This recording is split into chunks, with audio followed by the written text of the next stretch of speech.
लोग ये सवाल करते हैं कि अगर प्रभु यीशु मसीह, अगर परमेश्वर न्याय करने वाला परमेश्वर है, तो जो लोग दुष्ट लोग हैं, जो गलत काम करते हैं, उनको फिर वो अभी सज़ा क्यों नहीं दे रहा है? उनका वो क्यों न्याय नहीं कर रहा है?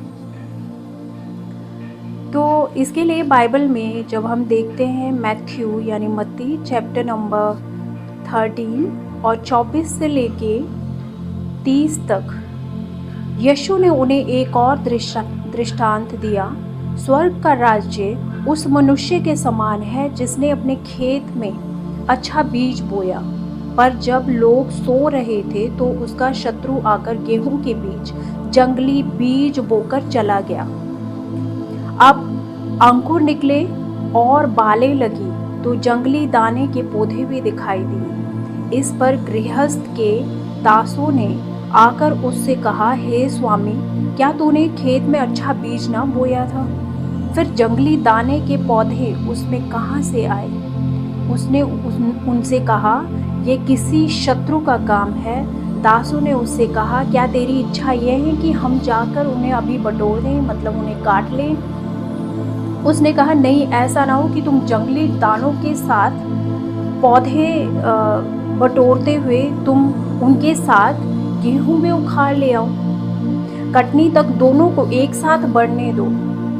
यहाँ पे इसका मीनिंग क्या है कि वो जो ऐसे दुष्ट लोग हैं जिनका परमेश्वर न्याय करेगा, कि उनको भी तब तक कटनी तक साथ में उगने दो। और कटनी के समय मैं काटने वालों से कहूँगा कि पहले जंगली दाने के पौधे बटोर कर जलाने के लिए गड्ढे में बांध लो और गेहूं को मेरे खत्तों में इकट्ठा करो। और ऐसा ही होगा, न्याय के दिन परमेश्वर ये करेगा। तो आप इस बात को ध्यान रखें कि जो आपको दिखते हैं दुष्ट, लिखा है कि दुष्ट जो घास के समान फलता और फूलता है, वो इसलिए होता है कि वो नष्ट किया जाए और आग में झोंक दिया जाए। तो आप बेसब्र ना हो कि परमेश्वर में मेरी लाइफ इतनी जल्दी ग्रो क्यों नहीं कर रही है, why it is taking time. I want to tell you कि परमेश्वर जल्दी का परमेश्वर नहीं है। आप जब एक घर को बनाते हैं तो सबसे पहले फाउंडेशन उसकी बनती है। इसी तरह से आप परमेश्वर में आते हैं तो वो आपकी पहले फाउंडेशन तैयार करता है। वो आपको पहले चाहता है कि आप स्ट्रॉन्ग, आपकी नींव बने, ताकि जैसे लिखा है कि अगर आंधियां आए, मेह बरसे, तूफान आए, उससे टकराए, फिर भी वो घर ना गिरने पाए। तो आपकी, अगर आपको कुछ साल, 1-2 साल या कुछ भी ऐसा परमेश्वर में हुआ है जहां आप बिलीव में आए, तो आप परमेश्वर को काम करने दें। बस एक बात जो तय है वो ये कि आपको यीशु के नज़दीक रहना पड़ेगा। बाकी सारी चीज़ें वो खुद संभाल लेगा, उसके नज़दीक रहना है। Meditate on his word day and night, pray and be in his presence. उसके साथ आपका इंडिविजुअल रिलेशनशिप कैसा है? और जब आप बढ़ना शुरू करते हैं, और आप ये शुरू से ही बढ़ते हैं, ऐसा नहीं है कि आपकी ग्रोथ नहीं होती। आप अपनी लाइफ को चेक करो, कितने लोगों के साथ कितनी टेस्टमनीज है। हो सकता है आप जिस बड़ी ब्लेसिंग्स के लिए आए थे, प्रभु में विश्वास किया था, अभी वो आपकी लाइफ में हुआ नहीं है, लेकिन आप ये नहीं भूल सकते हो कि उसने आपके शरीर को ऐसा कर दिया कि आज चल फिर पा सकते हो। आप सब कुछ कर सकते हो। एक टाइम ऐसा था जब आपकी सिचुएशन ऐसी थी कि आप डिप्रेस थे, आप बीमार थे, आपको बहुत सी बीमारियां थी, तो आज उसने आपको उन बीमारियों से आज़ाद कर दिया है। आप एनर्जेटिक हो, आप काम कर सकते हो, शायद आप पहले जो नहीं कर सकते थे। तो परमेश्वर में जो लाइफ है, दैट ग्रोज लाइक 30%। लिखा है कि पहले 30 फोल्ड, 60 एंड 100 फोल्ड। वो इसी तरह से आपकी लाइफ बढ़ती है धीरे धीरे, क्योंकि लिखा है कि परमेश्वर जो है जल्दी का परमेश्वर नहीं है। He don't want you to become a mushroom Christian, जो आज एकदम से बढ़ गया 2 दिन के अंदर खत्म हो गया।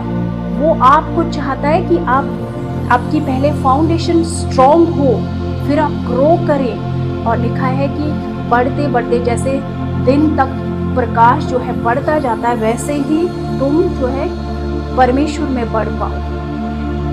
तो आपको वो मजबूत बनाना चाहता है, वो आपको स्ट्रांगली करके फिर जो है आपको फलों से भर देगा। लिखा है कि जो मुझ में बना रहता है वो फल लेके आता है। किसमें बना रहता है? प्रभु यीशु मसीह में। तो आप धीरे धीरे बढ़ेंगे, आपके पास श्योरली टेस्टिमनीज होंगे। ऐसा नहीं लिखा है बाइबल में कि आप चैलेंजेस आपके पास होंगे ही नहीं। आपकी लाइफ में चैलेंजेस आएंगे, आपकी लाइफ में प्रॉब्लम्स आएंगी, लेकिन लिखा है ना तो आग तुझे जला पाएगी, ना पानी तुझे डुबो पाएगा। आप उनमें से श्योरली सेफ हो के बाहर निकलोगे। और जब आप उस प्रॉब्लम में गए थे, उसके बजाय जब आप बाहर निकलोगे तो उससे कहीं ज्यादा एक बेटर इंसान हो के आप निकलोगे बाहर।